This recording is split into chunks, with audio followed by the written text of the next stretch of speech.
Okay, hi, LameBoi here. I think it's time for me to just give my 2 cents. In light of what's going on with V Shoujo, I thought I'd put myself into the ring.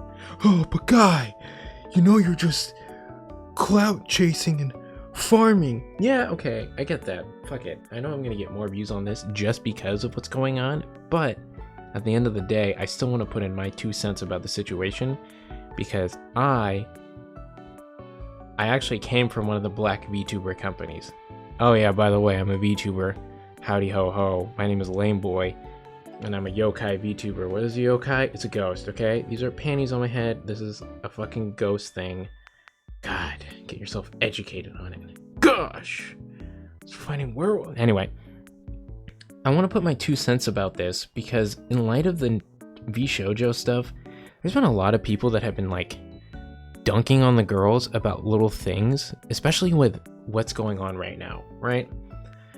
And let's go over some basics about business to give you some sort of background and some sort of foundation on what I'm going to talk about. So let's go over the first thing about the foundation. A 1099 form versus a W-4 form.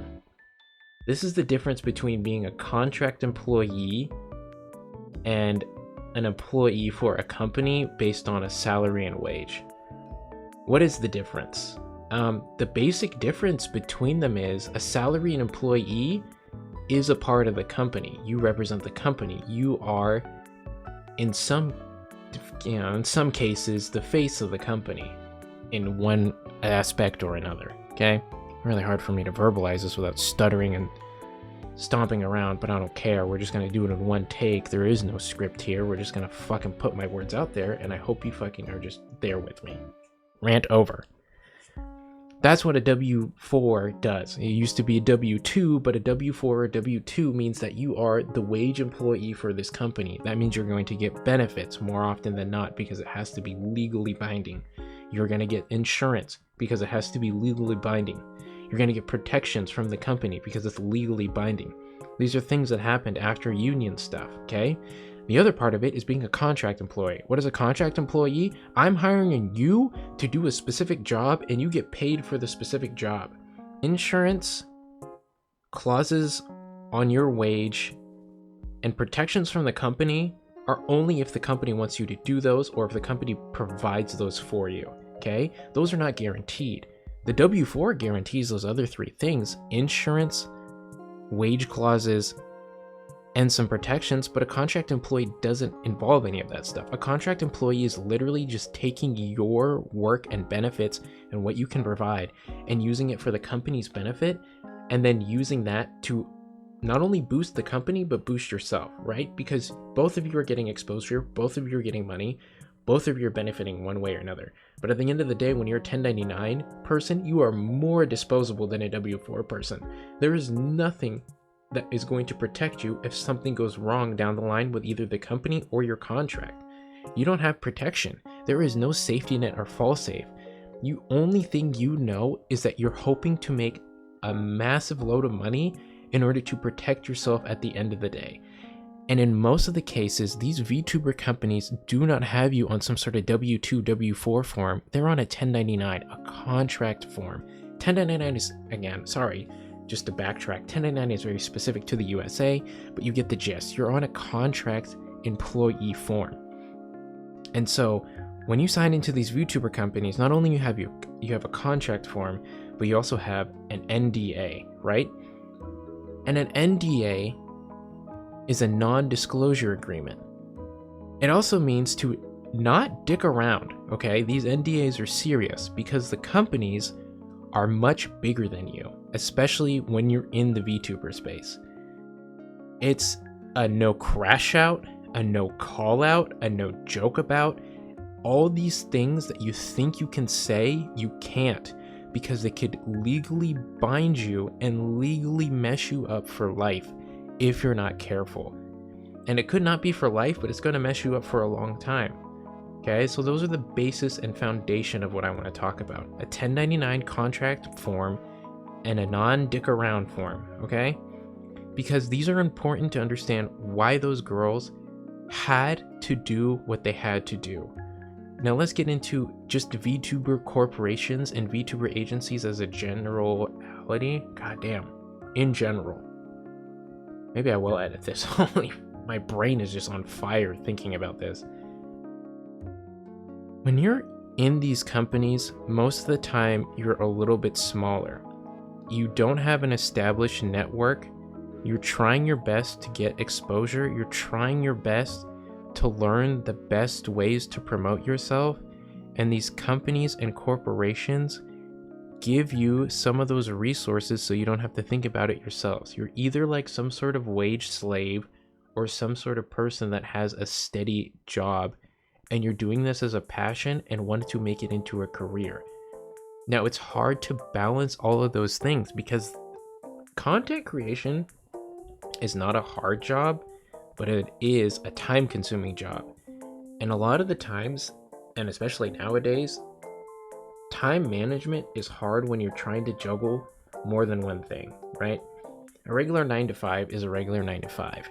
But when you're trying to put content creation on top of that, and you're using a hobby, a love, and you're trying to put your best soul and effort into it, unknowingly, you're going to put a lot of effort into it. It's not going to be a quick thing. Eventually, you'll be able to do things quicker, but it still takes a good chunk of your time in order to do these things, in order to put your best effort forward for other people to enjoy, consume, and maybe share with other people because it is funny, right? These things take time. That's why we value artists.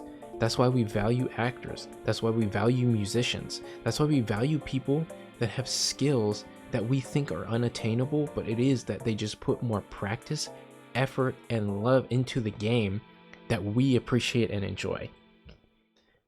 And so when you know that you have that spice, you have that stuff, you have the it factor, but you don't know how to put it out there without trying to hurt your brain, body, and soul and kind of lose that touch with yourself, you would probably go to an agency to help you out because they have the resources and they understand that you have the it factor too.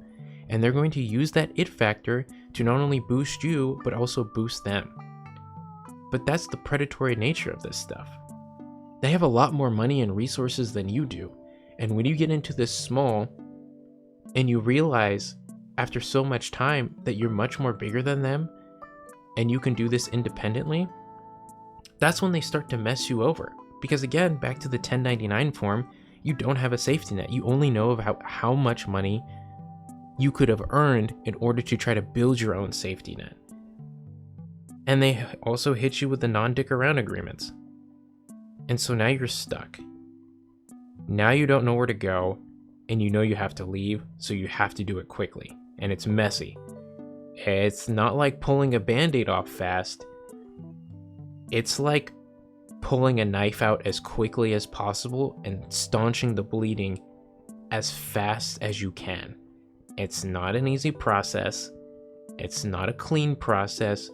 But in order for you to be healthier, happier, and more content with your life, it's a necessary evil.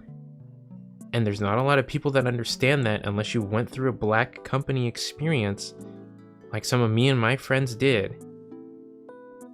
And you've realized how much it stings. Because you just know that it's an uphill battle. You're not going to be able to beat these people because they're going to hit you with litigation. They're going to hit you with clauses. They're going to hit you with money that you don't have. They have infinite more resources than you, is what you know in your head. And when you don't have the resources to compete, they could just bleed you dry with lawyers, court dates, everything else. They don't have to win the battle. They just have to win the war. And if they win the war, they win. A win is a win is a win. A lose is a lose is a lose. In the case of these VShojo girls, they went into a corporation, they went into an agency that saw that they all had that it factor. All of us saw that they had that it factor. In my brain, the aunties, the OGs, the godmothers of VTubing are the original mythic girls from Hololive and the original girls from VShojo. Those were the godmothers of VTubing. When we think of VTubers in the West, those are going to be like the 11 or 12. I don't remember how many there are. The 11 or 12 that we're going to think of immediately. Nyan, Melody, Zen, Callie, Amelia, Guarguda, Ina, Kiara, you know, Vey, Silver. Go down the line, Fruit, etc., etc. These are going to be the people that we think about immediately in the West because they were so influential, they made such an impact, and most of the generations after that are driving and bringing that same sort of impact and making themselves known with the footsteps they put out. They walked so we could run, and other ones have been running so others can fly. That's how this thing works in entertainment, and it's such a new industry that people are just going through the growing pains of it and just saying some of the most ridiculous shit. And it's tough to see it because as a person that's so small, so nobody, I know what they're saying, and I wish I could speak to them and be like, dude, I know it's tough, but you did the right decision and you're stronger than you could have ever been. And I know it was tough because afterwards, after all that malpractice that you see, how they treat you, instead of them bringing you in as business partners, because that's literally what contract employment is like, you're business partners more or less. You're not their employee, you're a contracted agent. You're their business partner at the end of the day. And they treat you like dirt, like you're their employee, and that you cannot survive without them, even though you know that you are the thing that they have to survive for. It hurts, and you feel like you want to give up on everything. I know for me and a lot of my friends that left the black company, for a long time, all of us just didn't stream or didn't pursue our dreams. It took all of us together, building up the courage, slowly working our mental facilities, and encouraging each other to start streaming again, to start trying to want to create content again, trying to do something fun, inspiring, and something that we all wanted to strive for, even if it was just for a silly hobby, but we all wanted to achieve our goals again. It took time. Some of us took, I think for me, it took like 6 months before I was like, you know what? I really miss this. I really want to go back into this. That hurt. That really took the wind out of my sails. But I want to go back in there because I know that that company didn't mean anything. That company isn't me. I'm me, and I'm the most important thing in order to make this happen. And for people trying to say like, oh, why didn't they say anything to the girls? Or why didn't they, if I was this person, I would have said this. I don't think you understand what an NDA means. I explained it earlier. But NDA, non-disclosure agreements, are also non-dick around agreements, and that's a fact. That's why I keep saying that. You can't say anything. There's only 2 cases where you have any sort of leeway to say something. The first case is if the company you work for goes belly up, and even then, the stability of you saying something with that NDA floating around is equivalent to the donut-shaped platforms on Yoshi's Island. At any given point, if you're not quick enough with what you say or careful enough about what you say, that could fall out immediately.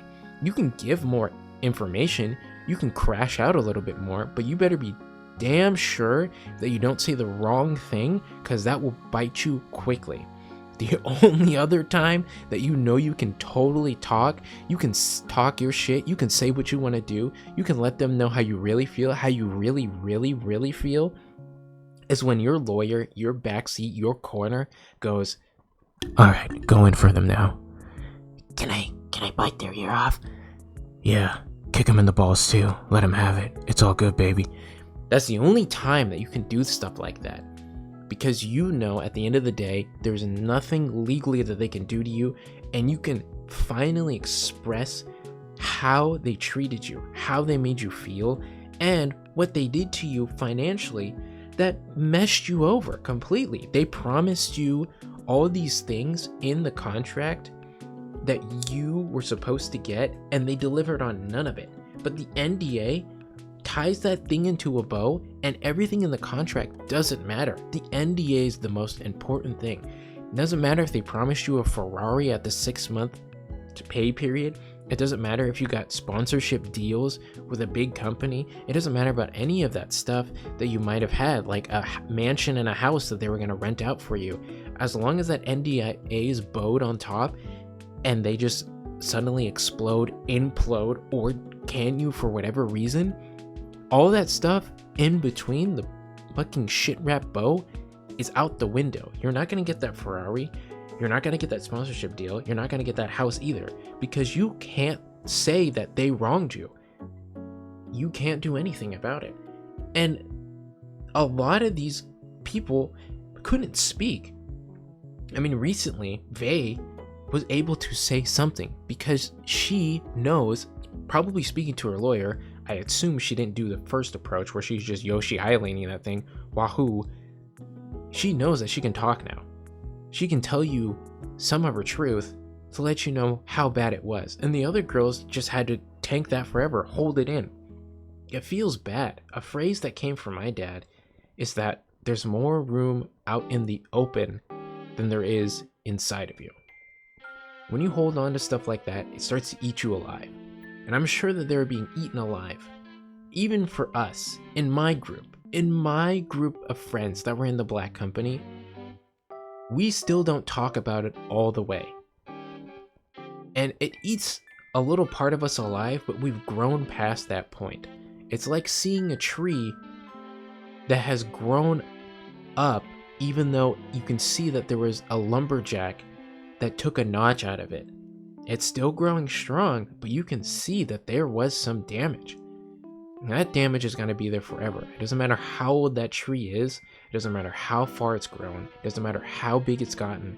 There's always going to be a little bit of that damage that you can always see on that tree. And for them to hold it in for 2 years and finally have a blessing from the sky that came in the shape of a devil to let them say, oh my God, we're free, must be cathartic.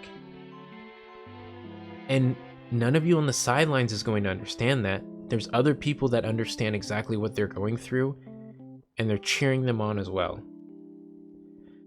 But it's a tough situation that they're in, and I just want to just go over this real quick and say, hey, before you speak, before you say anything, before you try to say, I would have been a better person, no, you wouldn't.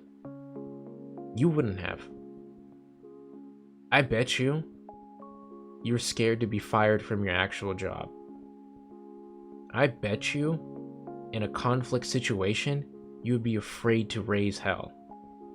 I bet you, if someone is going to throw hands with you, you're going to say, just kidding, which is a good excuse not to get your ass beat. I bet you'd fold immediately. These girls are stronger than you think because they didn't fold. They stood up tall, they stood up proud, and they walked their own path, getting shamed. Fucking, it's tough, dude. And I wish I could say more about the company I was in, but fuck, dude, I can only say so much before I can get myself in trouble too. They're lurking around, and there's more than one of me out there, and we are, it's not just me that I have to worry about too. It's the other people that I was around, because me saying stuff implicates them, and one of them is still in the company, and I don't want them to be implicated in the things that I want to say. So yeah, I just had to put my 2 cents out there because I was thinking about it. I was watching a Lord Athelstan video about his crash out about it and what people were saying, and I wanted to jump on that train and be like, yeah, dude, I understand completely, and I don't think anyone really knows that the NDA is the most powerful tool. The contract doesn't matter when you have an NDA, and the best thing you can do is move forward. And also try to sue him for an S-Class Mercedes. What the fuck? An S-Class Mercedes? God damn it.